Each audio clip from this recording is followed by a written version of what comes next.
Hello, I'm Revd Julie, and this afternoon I'm going to show you how to make an Easter garden and also an Alleluia stick. And we're doing this in preparation for Easter because of course it's Easter Sunday on Sunday. Now for those of you who live in the parishes, we'll be using those at our Easter service on Easter Day, and I'll tell you more about that later. So what you need for this Easter garden, well, to start with you need some sort of plate, or this is an old plant pot tray, and I'm going to use that one today because the plate's quite small, but you can perhaps ask your mummy or daddy if they've got one of those spare to use. So you'll need a plate, and you'll also need a cup, and this could be a yogurt pot. I didn't have any yogurt pots, but I'm using a cup. This is going to be the cave, the tomb where Jesus' body is laid, and I'm going to cut it down to size because at the moment it's too big, really, I think, for my Easter garden. So I'm cutting it down to size, and now I've got a nice little cave. And what you will need for your cave, you will need a stone to go over the top of the cave. And actually it took me a little while to find a nice round stone. I found that a beautiful round stone, but it's just too small. Look at it. And this stone was fine, but except look, it's just the wrong shape. So you're going to have to do some looking around for some of this stuff for you to make your Easter garden. So we will need sticks and stones and earth and moss. I'll show them all as we come to them. So the way you start is that you take your plate or your tray, and you need to put some earth in it. Now I did think about using earth from the garden, but it's quite clumpy. If you do that, you'll have to moisten it off so that it fits a bit better. Or you could use a bit of compost, and that's what I'm going to use, just a bit of compost to start with. So I have my compost, and there it is. I might put just a bit more in. And then I'm going to make the cave part. Now I've got my cave there, or my tomb as it will be, and actually I'll have it in the middle, I think. And what I need to do then is to put some of this compost around it and over it, because it's got to look as though it's part of the landscape, if you like, because caves, where they buried people in Jesus' day, was a very rocky terrain, and they used to have to actually sort of carve out a space in the rock that would act as the tomb.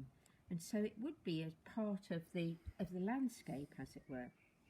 Now, once I've done that, there it is, I'm going to put a little bit more over the top there, like this. I'm going to add in, now I've got here, you can see inside I've got some moss. You'll find this all over the place. I've dampened it down. This is moss. You can find it in dark places in the garden and moist places, and I'm going to use that to start covering up the whole of my area. And the other thing that I found, and when you go out looking for some of the things that you need for your Easter garden, you might come across some little plants here and there. I found these lovely daisies, and I thought they would look very special on my Easter garden. And I also found these little purple ones in my garden. Here it is. I thought we'd plant that one in, but see what you can find. There's some lovely little wild flowers out there at the moment. And then continue putting your moss over, right over the top, like this, filling it all up. It's beginning to look like a hill outside Jerusalem now, which is where Jesus died. Now, I've also decided that I might have a little pathway up to the front, so I've found some little stones and I'm placing them to make a little pathway up to the tomb, just like that. And you could be as creative as you want to be. Eventually I'm going to put, you see that, will go on the front like that. But of course, as well as that, what I'm going to need to do is to make some crosses, because you will perhaps remember from the Easter story that Jesus died on a cross, and he died on a cross with two other people. Two other people died on the crosses next to him. So there were 3 crosses on the hill outside Jerusalem, and I'm going to show you how you make that cross. So I got some sticks, and about that size, but of course you might need to make them a bit smaller if your Easter garden is going to be smaller. And then I need some string. Now this is fiddly, and you will probably, or you may well need a bit of help with it, because what I'm doing, I get the sticks like this, and I bind it round that way, and then I bind it round this way, and you can see it's beginning to hold it. It holds it nice and tightly if you bind it both ways, and then you need to tie off at the back. You can see my fingers are getting a little bit mucky, but I don't mind that. I think that's quite fun. I can always wash them off later. And then I'm just going to cut off the string like this.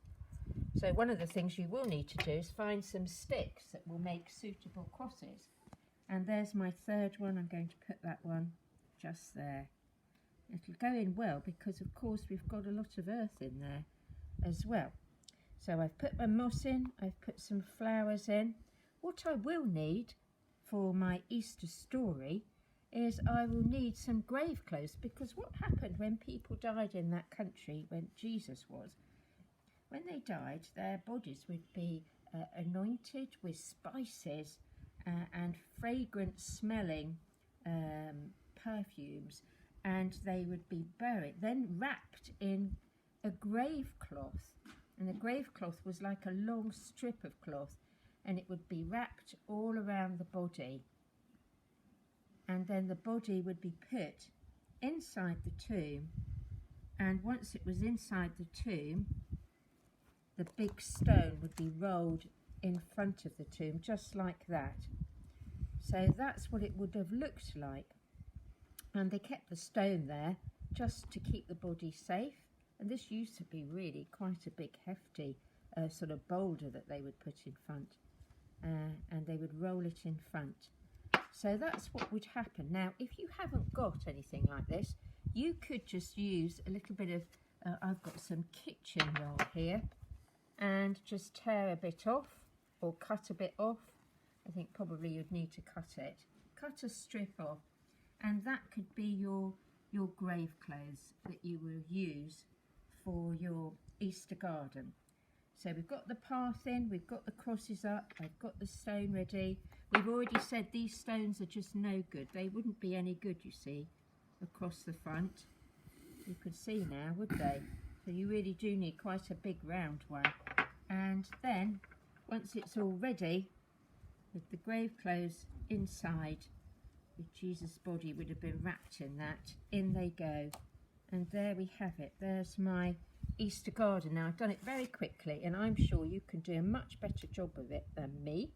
And when you have, why don't you take some pictures and send them to me at vicar@braffin, BRAUGHING.org.uk, and I will put the pictures on our Facebook page, which is St Mary's Church, Braffin, Furnix Pelham and Stocking Pelham.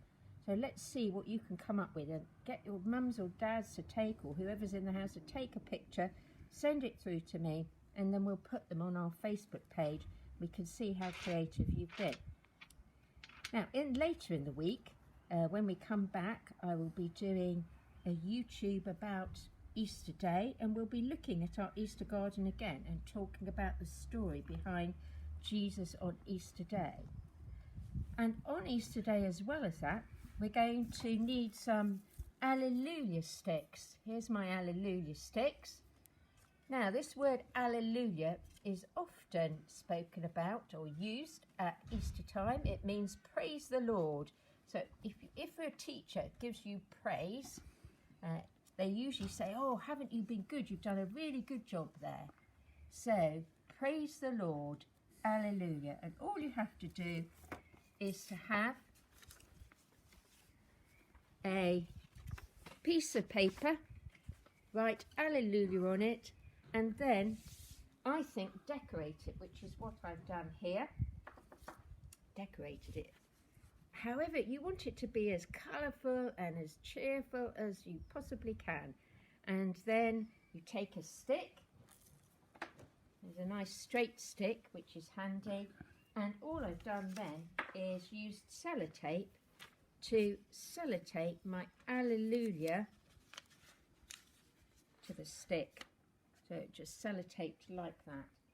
And when we come to Easter Sunday, when we come to our little children's service that I'm going to do and post on YouTube, you'll be able to use your Alleluia sticks just like that. We wave them about because it's a joyful day on Easter Sunday. Now, in the meantime, you will need to keep your garden nice and moist.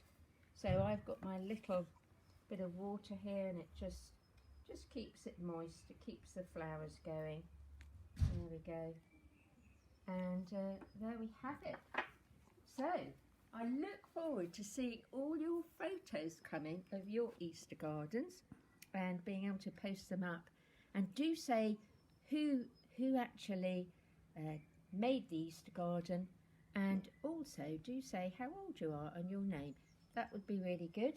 And if you haven't got this, you can almost make your Easter garden outside in your garden if your mummy or daddy would let you.